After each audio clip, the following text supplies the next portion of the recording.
मेरा नाम रचित कुमार है।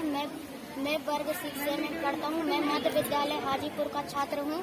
आज हम लोग विज्ञान से एक छोटा सा प्रोजेक्ट बनाकर लाए हैं जिसका शीर्षक है ठोस कचरा प्रबंधन। आज उसी का हम लोग प्रदर्शनी करने जा रहे हैं। कूड़ेदान में डाले जाने वाले कचरे दो प्रकार के होते हैं, जैव विघटनीय पदार्थ, जैव अविघटनीय पदार्थ। जैव विघटनीय पदार्थ वे पदार्थ जो आसानी से सड़ जाए उसे जैव विघटनीय पदार्थ कहते हैं, जैसे कागज, सब्जी के छिलके, फल के छिलके इत्यादि। जैव विघटनीय पदार्थ यानी कि सड़ने वाले कचरे को हमें हरे रंग के डस्टबिन में डालना चाहिए। धन्यवाद। कुमार, क्लास 6A का छात्र। मैं बताने जा रहा हूँ जैव अविघटनीय के बारे में। जैव अविघटनीय वे पदार्थ जिसका विघटन आसानी से न हो उसे जैव अविघटनीय पदार्थ कहते हैं, जैसे प्लास्टिक, कागज, पॉलीथीन तथा अन्य बेकार नहीं सड़ने वाली चीजों को हमें नीले रंग का डस्टबिन में डाल देना चाहिए। धन्यवाद। मेरा नाम है फरजाना परवीन। मैं 6th क्लास की छात्रा हूँ और मैं आज कंपोस्ट खाद के बारे में बताने जा रही हूँ। कंपोस्ट खाद रसोई और बगीचे से निकलने वाले कचरे का पुनः चक्रण करने का सबसे अच्छा तरीका है। कंपोस्ट बनाने का अर्थ है पौधे और जंतुओं के मिश्र शरीर और जैव विघटनीय पदार्थों का सूक्ष्म जीवों द्वारा मिट्टी जैसे पदार्थ में बदलना। यह पदार्थ मिट्टी को उपजाऊ बनाता है और खाद के रूप में पेड़ पौधों की वृद्धि में सहायक होता है। इससे हमारे दो फायदे, एक तो खाद मिल जाती है और दूसरा कचरे का भी निपटान हो जाता है। अतः पौधों को कंपोस्ट खाद देकर उनके मित्र बन सकते हैं। साथ ही कंपोस्ट खाद बनाकर हम स्वस्थ अपने भी बहुत अच्छे मित्र बन जाएंगे। साथ ही हमारे होगी जो हम महंगे खाद खरीदने के लिए खर्च करते हैं। सड़ने वाले कचरों को एक गड्ढा खोदकर उसमें डाल देंगे और उसके ऊपर मिट्टी डालकर उसे ढक देंगे। 15 से 30 दिनों में ये पदार्थ मिट्टी के रूप में परिवर्तन हो जाता है, जिन्हें कंपोस्ट खाद कहा जाता है। यह पदार्थ मिट्टी को उपजाऊ बनाता है और हमें रासायनिक खाद की आवश्यकता नहीं होती। धन्यवाद। मैं कल्याणी कुमारी वर्ग 6B की छात्रा हूँ। मैं आज रिफ्यूज मना कीजिए के बारे में बताने जा रही हूँ। आज लाएंगे कचरा से छुटकारा पाएंगे, पुनः चक्रण रिड्यूज। R1 रिफ्यूज मना कीजिए, R2 रिड्यूज R3 रीयूज पुनः उपयोग करें, रिसाइकिल पुनः चक्रण। मैं हूँ R1 मना कीजिए रिफ्यूज। प्लास्टिक की बनी थैलियाँ या अधिक सामान का उपयोग करने के लिए हमारे लिए हानिकारक है, तब प्लास्टिक का उपयोग करने के लिए सभी को मना करना चाहिए और जागरूकता के लिए हमें कपड़े की थैली का उपयोग करना चाहिए। जैसे हम बाजार जाते हैं तो दुकानदार हमें प्लास्टिक की पॉलीथीन में हमें फल या सब्जियां देता है, हम उसे ना लेकर हम अपने कपड़े के बनी थैलियों के में लें और उसे हमारे वातावरण में प्रदूषित होने से बचाव होगा। धन्यवाद।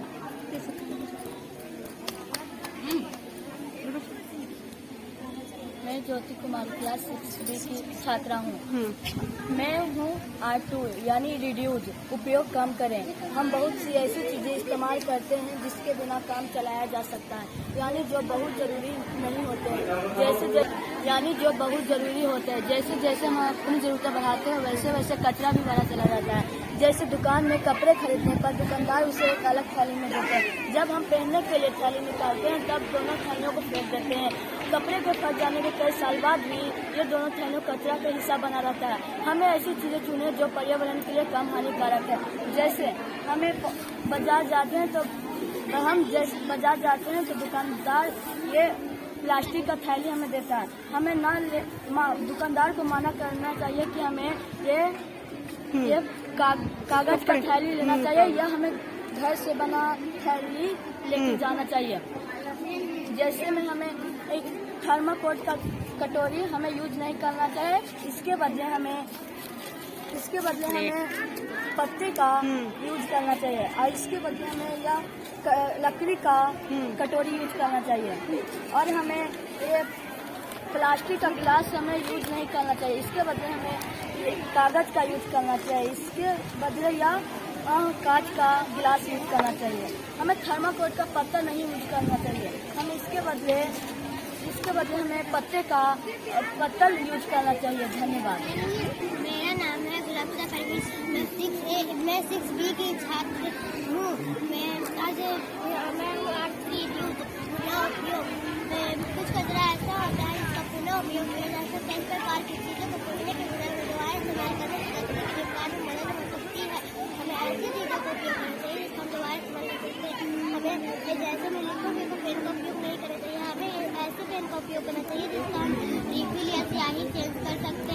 और फिर जब हम दुकान बाजार जाते हैं तो हमें सब्जी वाला प्लास्टिक के थैली में देता है, तो हमें उससे मना करके हमें अपने घर के बड़े कपड़े के थैले में सामान लेना चाहिए। जब घर में दवा या फिर किसी आता है तो हमें उसका दोबारा नहीं इस्तेमाल कर सकते। कुछ फोटोकॉपी डॉक्टर के दवा जब उसको पीछे में रखना करते हैं। मेरा नाम है दिव्या कुमारी, मैं क्लास 6B में पढ़ती हूँ।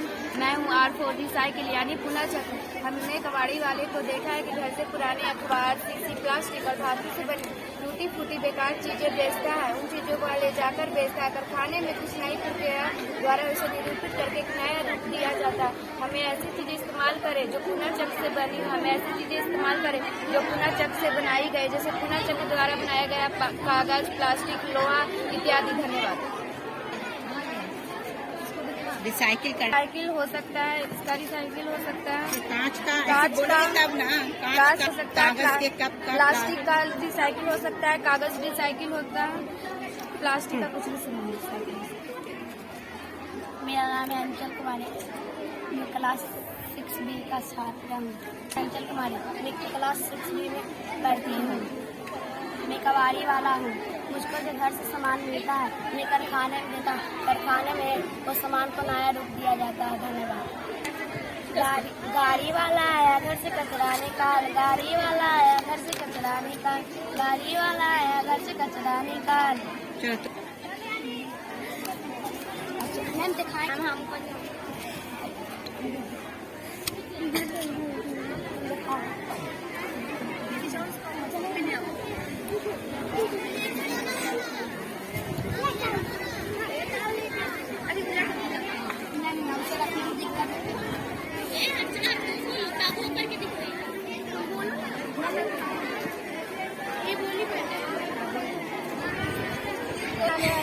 मैं 6th क्लास की छात्रा हूँ।